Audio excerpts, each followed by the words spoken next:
তো বন্ধু বান্ধৱীসকল, আপোনালোকৰ পূজা লাগিছে নে নাই?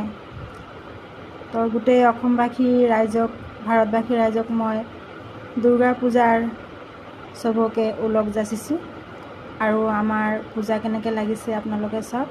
তো এয়া আমাৰ পূজাৰ কাম চলি আছে।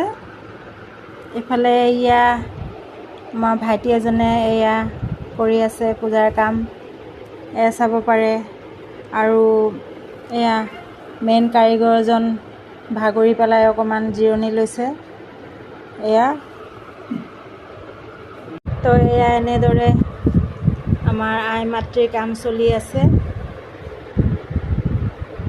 তো সকলোৱে ভালে থাকক, সুস্থ থাকক আৰু পূজাত আনন্দ কৰক।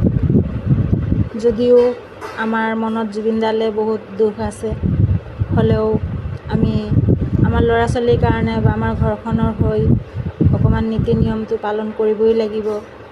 তো সকলো লোকে দুৰ্গা পূজাৰ শুভেচ্ছা থাকিলে।